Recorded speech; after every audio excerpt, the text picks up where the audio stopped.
Hello everyone, welcome back to my channel. This is Vikas and I hope you doing great. आज का हूं मैं नई वीडियो के साथ। जैसा कि आपने मेरे वीडियो के थंबनेल से देख चुके होंगे कि इस वीडियो में मैं आपको बताने वाला हूं कि what kind of lenders available in the market आपके एजुकेशन लोन के लिए। जब भी आपके दिमाग में एक क्वेश्चन आता है कि चलो ठीक है, मुझे अभी एजुकेशन लोन लेना है, तो उसके बाद जो दूसरा स्टेप होता है कि मुझे कौन से लेंडर को चूज करना होता है, कौन सा लेंडर ऐसा है जो मेरी प्रोफाइल के अकॉर्डिंग सुटेबल है और कहाँ पे मुझे सबसे पहले जाना चाहिए। तो इन चीज़ों को जानने से पहले हमें ये भी जानना जरूरी होगा कि हमारे लिए ऑप्शन कौन कौन से अवेलेबल है। तो चलते हैं वीडियो में, और वीडियो को प्लीज स्किप मत करिएगा, लास्ट तो देखना, जिससे आपको आइडिया लग जाएगा कि which is good for you. और वीडियो को शुरू करने से पहले हमेशा की तरह वही रिक्वेस्ट, अगर आपने हमारे चैनल को सब्सक्राइब नहीं किया है तो प्लीज डू दिस, बिकॉज आपको सिंगल सब्सक्राइब मेरे लिए बहुत ज्यादा मैटर करता है। सेकंडली, अगर आपको कोई क्वेरी होती है तो आप मुझे इंस्टाग्राम पे कॉन्टेक्ट कर सकते हो, जिसकी लिंक मैं आपको डिस्क्रिप्शन में दे दूंगा। So let's get started. जैसा कि मैंने आपको स्टार्टिंग में बताया कि जब भी आपके दिमाग में ये आता है कि ठीक है, मुझे अभी एजुकेशन लोन लेना है, तो मार्केट में जाने के बाद आपको ये सवाल आता है कि मुझे किस लेंडर के पास जाना चाहिए। अभी फिलहाल एजुकेशन लोन के लिए 4 ऐसे टाइप ऑफ लेंडर जो कि आपके एजुकेशन लोन के लिए अवेलेबल है। सबसे पहला होता है आपका पब्लिक सेक्टर बैंक, दूसरा होता है आपका प्राइवेट सेक्टर बैंक, थर्ड होता है आपका NBFC, non banking financial companies, और लास्ट होता है आपका इंटरनेशनल लेंडर्स।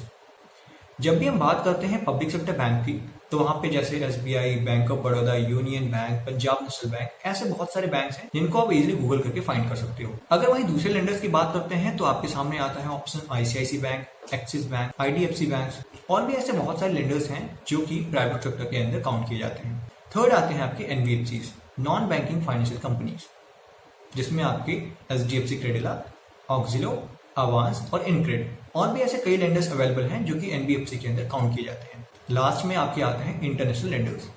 इंटरनेशनल लेंडर्स में अभी आपको बहुत सुटेबल जो ऑप्शन मिलता है वो मिलता है आपको प्रॉडजी फाइनेंस का, और होता है आपका एम्पावर का। फिलहाल हमने अभी ये देखा कि किस किस टाइप के लेंडर्स अवेलेबल हैं, कुछ उनके एग्जांपल्स भी थे, और हमने ये भी देखा कि कौन कौन से ऐसे लेंडर्स हैं जो कि आपको इजीली लोन दे सकते हैं। अब बात करते हैं ये लेंडर्स एग्जैक्टली वर्क कैसे करते हैं।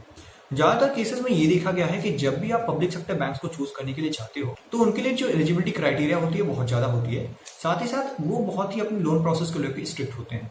जैसा कि अगर आप उनके पास जाते हो तो ये देखते हैं कि आपकी यूनिवर्सिटी कौन सी है, किस कॉलेज में आप जा रहे हो, आपके एकेडमिक्स के मार्क्स को, प्लस आपके फादर के सिविल स्कोर को, और साथ ही साथ ये देखते हैं कि आप अगर लोन अमाउंट ज्यादा लेते हो तो वहां पे आपके पास कोई ऐसा कोलेट्रल है जिसके अगेंस्ट में आप लोन लेना चाहते हो।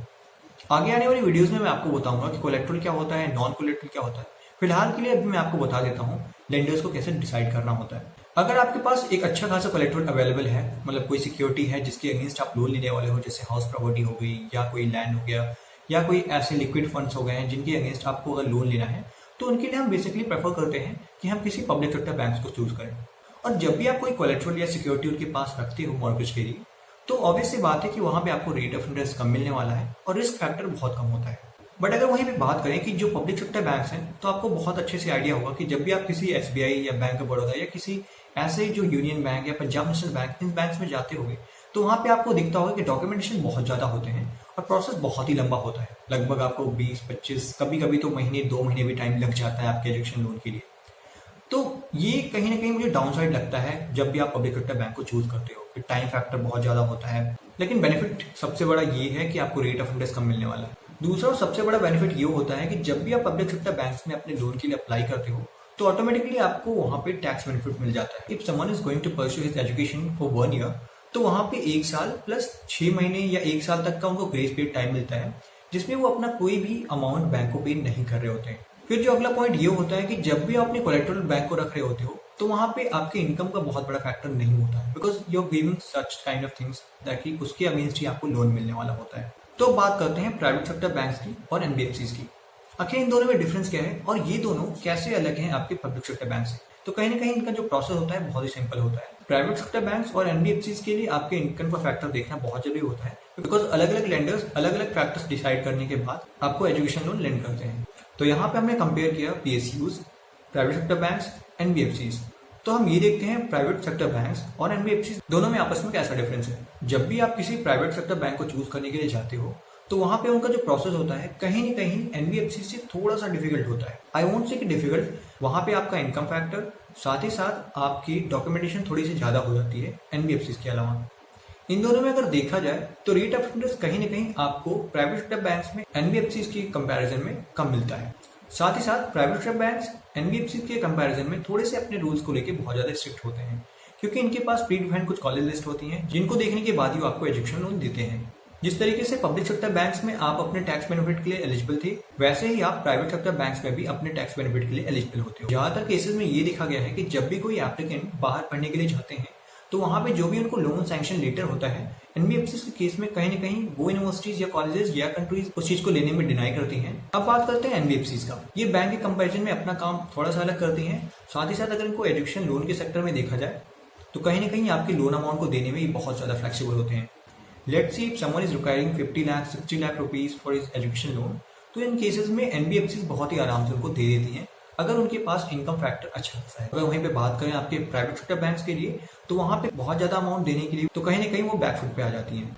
एनबीएफसी के जो रेट ऑफ इंटरेस्ट होते हैं कहीं ना कहीं आपके पीएसयूज या प्राइवेट सेक्टर बैंक के कंपैरिजन में थोड़े ज्यादा होते हैं। अगर आपको rate of interest private sector banks में अगर 10-11 तक का मिल रहा होता है, एनबीएफसी में आपको 11, 12, 13 तक का भी मिल सकता है।